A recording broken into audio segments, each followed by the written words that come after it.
शुभ संध्या आप सभी को। मैं हूं आपका जीवन भर का साथी विनीत और आज हम एक मार्मिक, दिल को छू जाने वाली, प्रेरणादायक कहानी पढ़ेंगे जिसका शीर्षक है एक टोकरी भर मिट्टी और इसके रचयिता हैं Shri Madhav Rao Sapre. A very good evening to all of you. I'm your lifelong friend Vineet, and today we are going to cover a highly inspiring story written by Shri Madhav Rao Sapre and is titled as एक टोकरी भर मिट्टी। Stay tuned. किसी श्रीमान जमींदार के महल के पास एक गरीब अनाथ वृद्धा की झोपड़ी थी। किसी मतलब सम। श्रीमान इज जेंटलमैन, जमींदार इज लैंडलॉर्ड। कि महल कहते हैं, महल बेसिकली होता है प्रोनाउंसिएशन, महल कहते हैं पैलेस को। के पास नियर बाय, पास में मतलब नियर बाय, एक गरीब मीन्स पोअर, अनाथ इज ऑर्फन एंड वृद्धा इज एल्डरली वुमन की झोपड़ी थी, उसका हट था। ज़मींदार साहब को अपने महल का अहाता उस झोपड़ी तक बढ़ाने की इच्छा हुई। उनका जो प्रेमिसेस है ज़मींदार साहब का, उनकी इच्छा हुई, राइट, उनका दिल आया, ही डिज़ायर्ड कि मैं इसका जो प्रेमिसेस है उसको एक्सटेंड कर लूँ, उसको एक्सपैंड कर लूँ। कहाँ तक? वृद्धा की झोपड़ी तक, जहाँ पे उसकी झोपड़ी थी वहाँ तक। वृद्धा से बहुतेरा कहा कि अपनी झोपड़ी हटा ले, पर वह तो कई ज़माने से वहीं बसी थी। अब उसने उसको बोला, बहुत बार बोला, सेवरल टाइम्स, बहुतेरा मतलब सेवरल टाइम्स, उसको बोला कि भाई अपनी झोपड़ी हटा ले, remove it, but she was residing there. बसी थी का मतलब टू रिजाइड, और ज़माने से मतलब फॉर एजेस। उसका प्रिय पति और इकलौता पुत्र भी उसी झोपड़ी में मर गया था। उसका मतलब वृद्धा का, ओल्ड वुमन का, एल्डरली वुमन का। प्रिय मतलब होता है डियर, पति वी ऑल नो हस्बैंड, इकलौता मतलब द ओनली, एंड पुत्र होता है सन। वो भी उसी झोपड़ी में मर गए थे, राइट, दे डाइड देयर। पतोहू भी एक 5 बरस की कन्या को छोड़कर चल बसी थी। पतोहू is daughter in law, right. वो भी एक 5 बरस की कन्या, 5 ईयर्स की, बरस कहते हैं ईयर्स को, कन्या मतलब डॉटर, उसको छोड़कर चल बसी थी। चल बसना मतलब अगेन टू डाई। अब यही उसकी पोती इस वृद्धावस्था में एकमात्र आधार थी। अब जो ये पोती थी, ग्रैंड डॉटर, इस ओल्ड एज में, she was the only base foundation for her, for whom? For this elderly woman. आधार का मतलब होता है इस यहाँ पे इस संदर्भ में सहारा। जब उसे अपनी पूर्व स्थिति की याद आ जाती तो मारे दुख के फूट फूट कर रोने लगती थी। और जब से उसने अपनी श्रीमान पड़ोसी की इच्छा का हाल सुना, तब से वह मृत प्राय हो गई थी। जब भी इस एल्डरली वुमन को, इस वृद्धा को अपनी पूर्व स्थिति कहते हैं प्रीवियस कंडीशन को, प्रीवियस टाइम्स को, right, basically when her husband, beloved husband, son and daughter in law were alive, जब उसको वो याद आता था, when she used to remember those days, तो मारे दुख के, out of sorrow and sadness, वह फूट फूट कर रोने लगती थी, राइट। तो वो she used to cry bitterly, बहुत ज़्यादा रोती थी। और जब से उसने अपने श्रीमान पड़ोसी की इच्छा का हाल सुना, and from the time she got to know about the intentions and desire of her पड़ोसी, that is her neighbour, right, तब से वह मृत प्राय हो गई थी।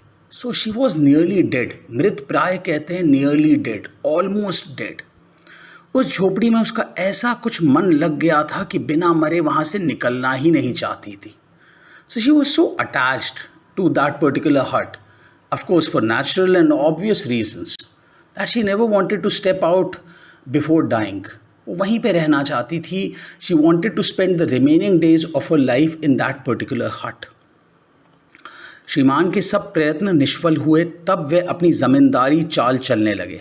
So now what happened was, जो ज़मींदार थे, लैंडलॉर्ड थे, he tried all his ज़मींदारी landlord की ट्रिक्स, चालें कहते हैं ट्रिक्स को, बिकॉज बाकी उनके जो प्रयत्न थे वो निष्फल हो गए। जो भी उन्होंने अटेम्प्ट्स किए, सब कहते हैं ऑल को, all the attempts got failed, right, they were failed attempts.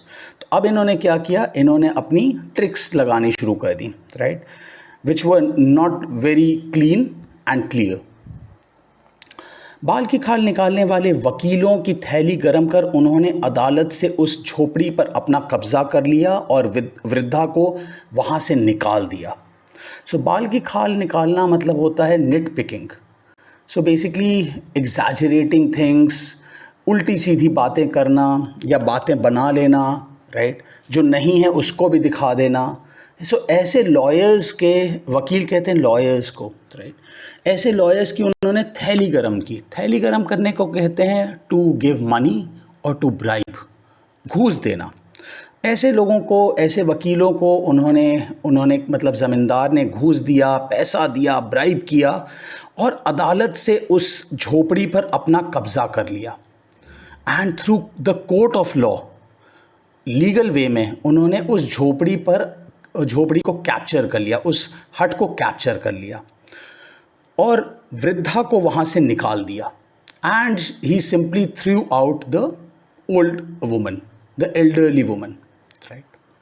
बेचारी अनाथ तो थी ही, पास पड़ोस में कहीं जाकर रहने लगी। So this poor, helpless, hapless elderly woman was an orphan. Other than granddaughter, she had no one in this world. कोई था ही नहीं उसका, पोती के अलावा। पास पड़ोस में कहीं जाकर रहने लगी। सो पास पड़ोस कहते हैं नेबरहुड को। So she started residing somewhere in the neighbourhood. एक दिन श्रीमान उस झोपड़ी के आसपास टहल रहे थे और लोगों को काम बतला रहे थे कि इतने में वह वृद्धा हाथ में एक टोकरी लेकर वहाँ पहुँची। सो वन डे जो श्रीमान मतलब लैंडलॉर्ड हैं, उस झोपड़ी के आसपास, उस हट के नियर बाय वहाँ पे टहल रहे थे। He was taking a stroll, right, और लोगों को काम बतला रहे थे। And he was instructing his workers that do this do that. इतने में वह वृद्धा हाथ में एक टोकरी लेकर वहाँ पहुँची।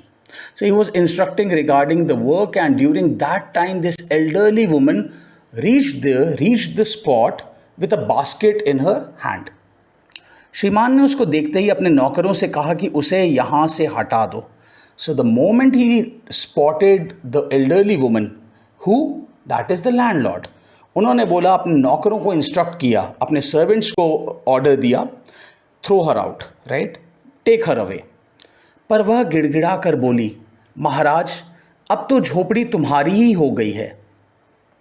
But then she pleaded, giving lots of respect, she said, now this hut belongs to you. मैं उसे लेने नहीं आई हूँ। I have not come to claim on it, I have not come to take a claim on it, I am not going to take it back from you. महाराज क्षमा करें, तो एक विनती है। So again she further says, that landlord giving lots of respect, कि अगर in case if you forgive me, I have a request to make. ज़मींदार साहब के सर हिलाने पर उसने कहा, जब से यह झोपड़ी छूटी है तब से मेरी पोती ने खाना पीना छोड़ दिया है।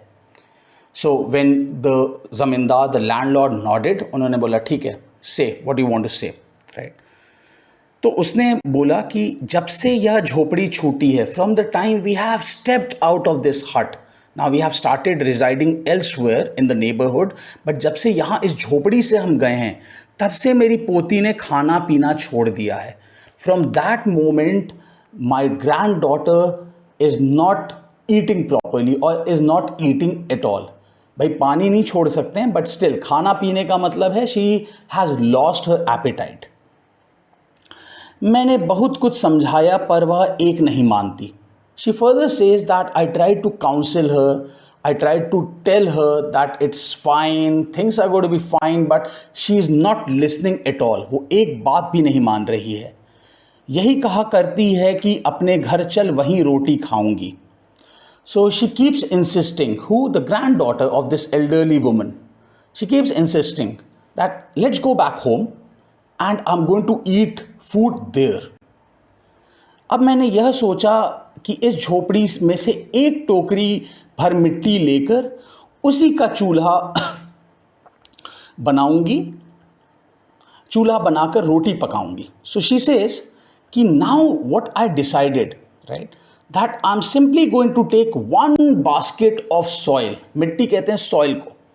सो she said I thought and I decided कि मैं इस झोपड़ी में से, इस हट में से एक टोकरी भर मिट्टी only one basket full of soil यहाँ से लेकर जाऊंगी इस झोपड़ी में से, राइट, और उसी का चूल्हा बनाऊंगी, उसका चूल्हा मतलब फायर प्लेस बनाऊंगी और उस पर रोटी पकाऊंगी, राइट। रोटी पकाना is roti, basically cooking the rotis. इससे भरोसा है कि वह रोटी खाने लगेगी। So she further says, this elderly woman, that I am confident, I have faith, भरोसा मतलब फेथ, आई हैव ट्रस्ट कि वह रोटी खाने लगेगी, that she will start eating food. कौन? The granddaughter. महाराज कृपा करके आज्ञा दीजिए तो इस टोकरी में मिट्टी ले जाऊं। श्रीमान ने आज्ञा दे दी। So now she says that महाराज कृपा करके do this favour to me, give me permission. आज्ञा मीन्स, आज्ञा देना मतलब टू परमिट। तो इस टोकरी में मिट्टी ले जाऊं। तो I simply take soil from this particular hut. श्रीमान ने आज्ञा दे दी। So the landlord permitted. वृद्धा झोपड़ी के भीतर गई। So this elderly woman went inside the hut. वहाँ जाते ही उसे पुरानी बातों का स्मरण हुआ और उसकी आंखों से आंसू की धारा बहने लगी।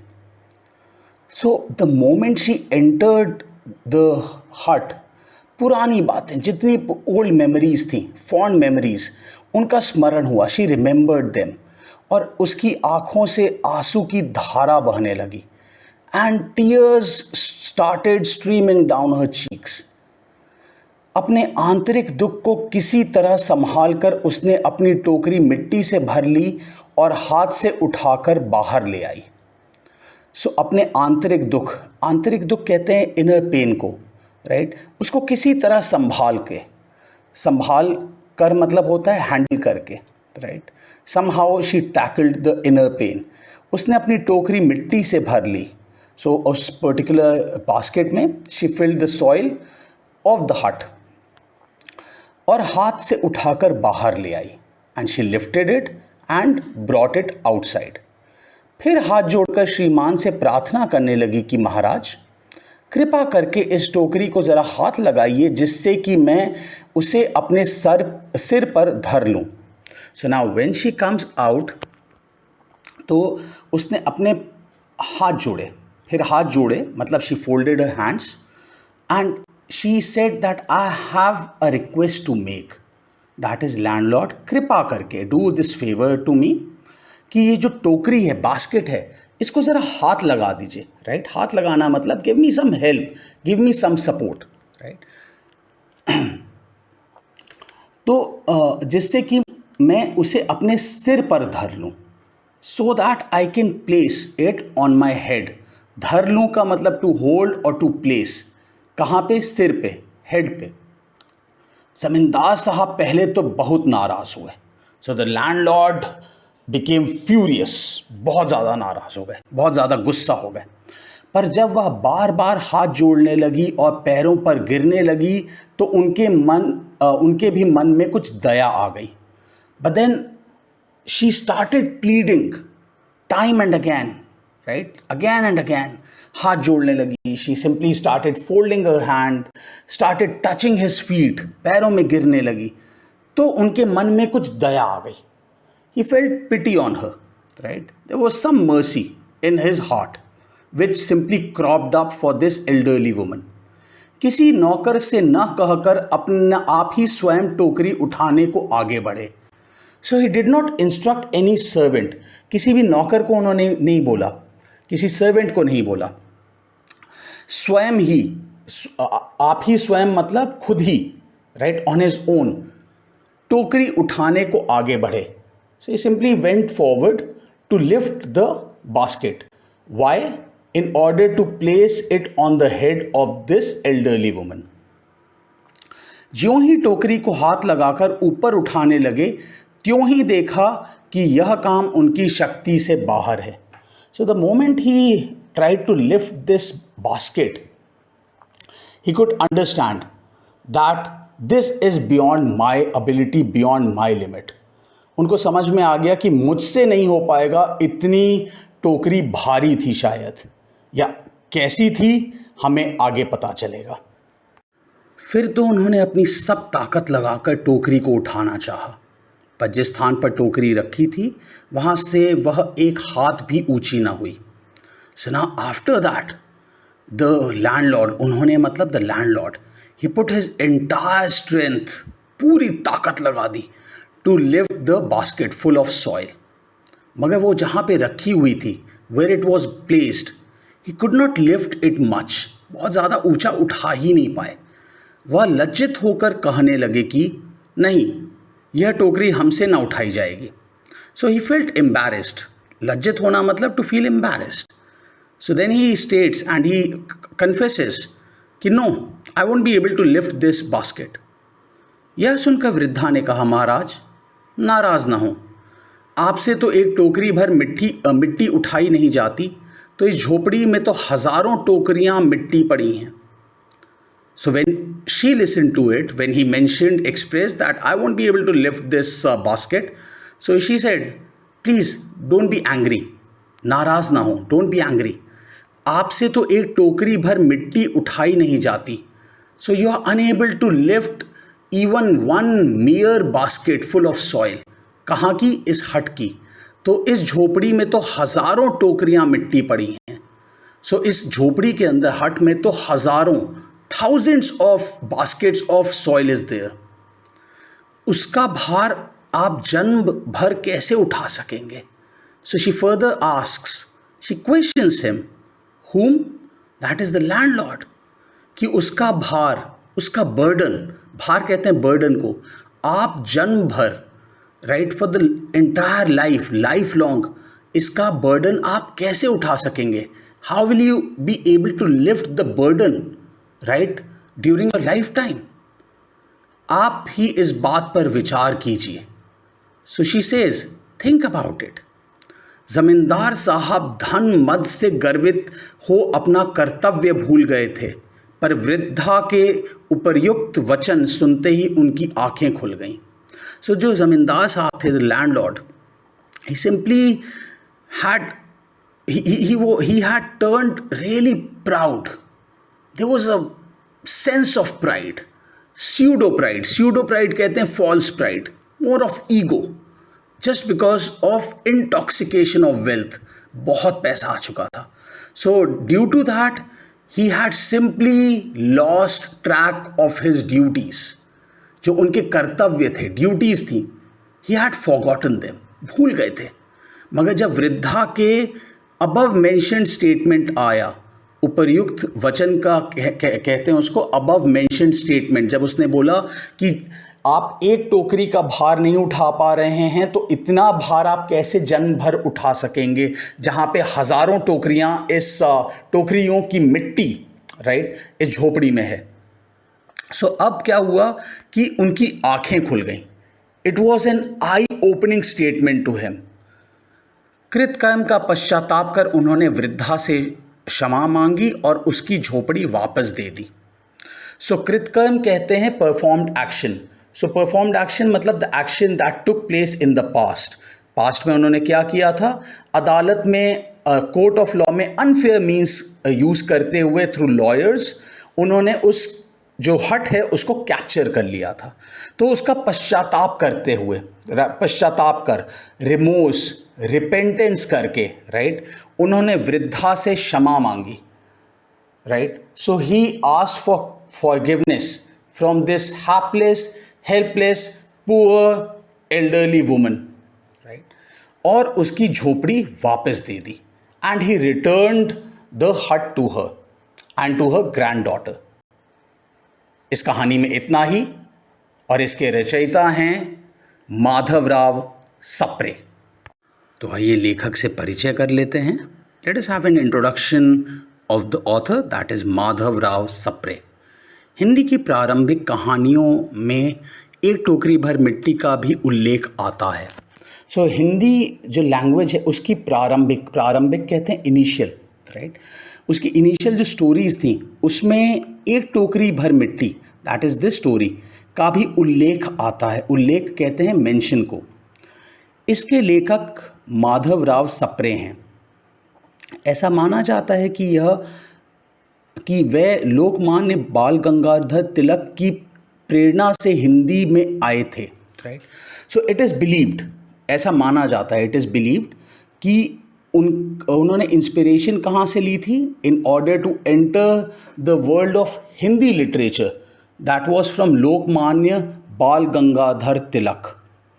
इनकी मातृभाषा मराठी थी, मगर इनकी जो रीजनल लैंग्वेज थी, मदर टंग जो थी, वो मराठी थी, जो महाराष्ट्र में बोली जाती है। इनका जन्म दमोह मध्य प्रदेश में हुआ था। एक जगह है दमोह, राइट, मध्य प्रदेश में, वहाँ पे इनका जन्म हुआ था। He took birth there, he was born there. इन्होंने लोकमान्य तिलक के चर्चित ग्रंथ गीता रहस्य का मराठी से हिंदी में अनुवाद किया था।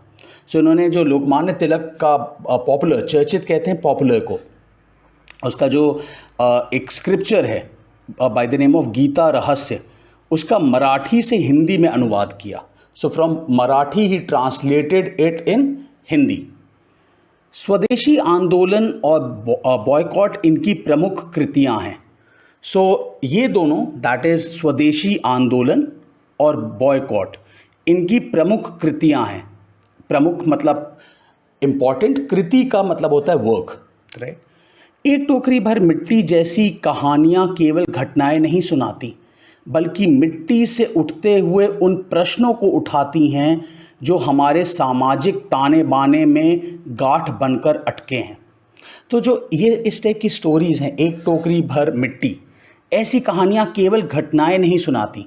दे don't narrate incidents alone, however what they do is, मिट्टी से उठते हुए उन प्रश्नों को उठाती हैं।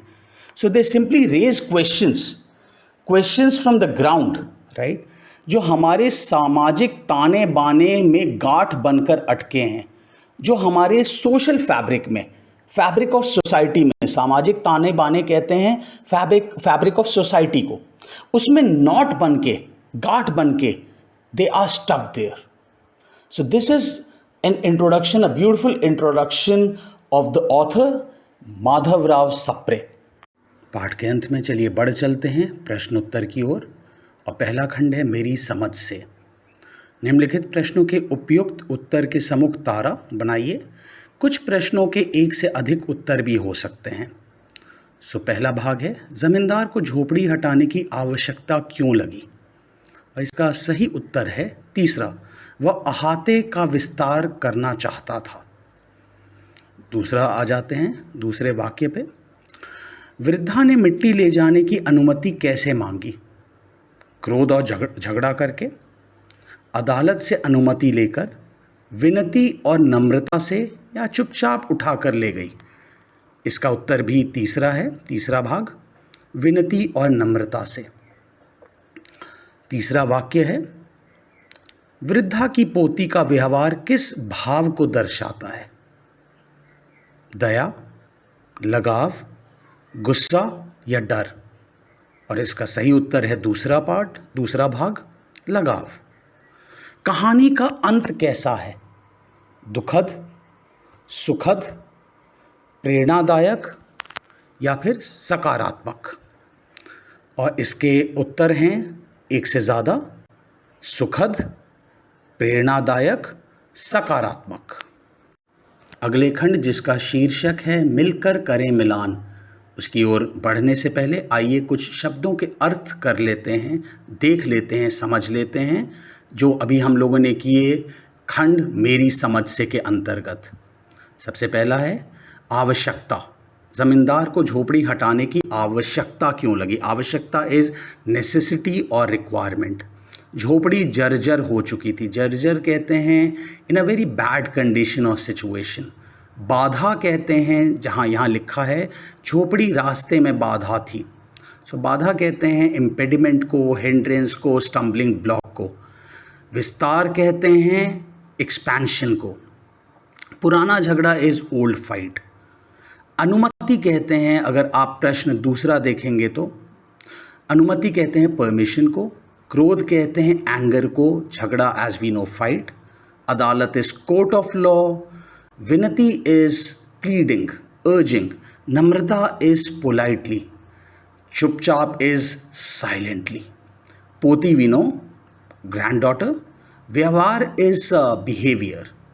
और दर्शाता है मतलब शोकेसिंग, एग्जिबिटिंग। दया कंपैशन, मर्सी, पिटी।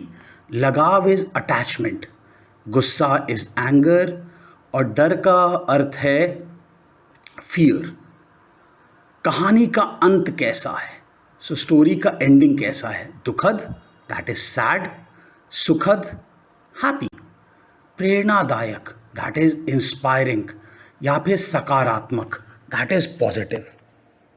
आइए अब बढ़ चलते हैं मिलकर करें मिलान खंड की ओर।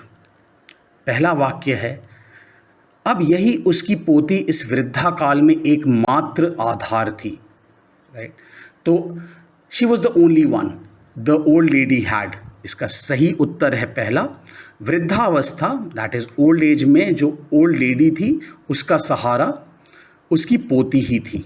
दूसरे वाक्य पे आ जाते हैं, बाल की खाल निकालने वाले वकीलों की थैली गर्म कर उन्होंने अदालत से उस झोपड़ी पर अपना कब्जा कर दिया। किन्होंने? जमींदार ने। इसका सही उत्तर है दूसरा, जमींदार ने वकीलों को पैसे देकर कानूनी दावपेच से झोपड़ी पर कब्जा किया। तीसरे वाक्य पे आ जाते हैं, आपसे टोकरी भर मिट्टी नहीं उठाई जाती और इस झोपड़ी में तो हजारों टोकरियां मिट्टी पड़ी हैं।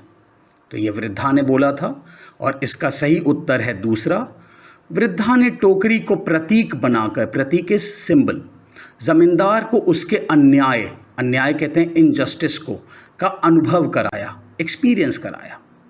चौथा वाक्य है, जमींदार साहब धन मद से गर्वित हो अपना कर्तव्य भूल गए थे। इसका सही उत्तर है पहला, धन और अहंकार ने जमींदार को मानवीयता और करुणा से दूर कर दिया था। मानवीयता कहते हैं ह्यूमैनिटी को, करुणा कहते हैं कंपैशन को।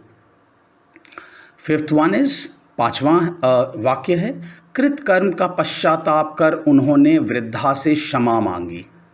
तो इसका सही उत्तर है दूसरा, अपने द्वारा किए अन्याय पर पछताकर जमींदार ने क्षमा मांगी। छठा वाक्य है, उसका भार आप जन भर कैसे उठा सकेंगे, और इसका सही उत्तर है पहला, वृद्धा ने प्रतीकात्मक रूप से कहा कि अन्याय का नैतिक भार उठाना आसान नहीं है। सातवां वाक्य है, कृपा करके इस टोकरी को ज़रा हाथ लगाइए जिससे कि मैं उसे अपने सर पर धर लूं, और इसका सही उत्तर है दूसरा, वृद्धा ने टोकरी उठाने में सहायता के लिए जमींदार से विनम्र निवेदन किया। राइट, निवेदन का मतलब प्लीड करना। राइट, विनम्र हम लोगों ने देखा पोलाइट, और सहायता इज हेल्प। आठवां वाक्य है, उसे पुरानी बातों का स्मरण हुआ और उसकी आंखों से आंसू की धारा बहने लगी। इसका सही उत्तर है पहला, झोपड़ी में प्रवेश करते ही वृद्धा पुराने दिनों के कारण भावुक हो गई। भावुक इज बेसिकली इमोशनल हो जाना। It is beautifully and aptly expressed. If you are filled with pride then you will have no room for wisdom. कहने का तात्पर्य है, अगर आप गर्व से, अभिमान से भरे हुए हैं तो आपके अंदर कोई भी जगह नहीं होगी विवेक के लिए। विवेक कहते हैं अच्छे और बुरे की समझ, सही और गलत की पहचान। आप सभी को घणों घणों आभार, हार्टफेल्ट ग्रैटिट्यूड। Thank you.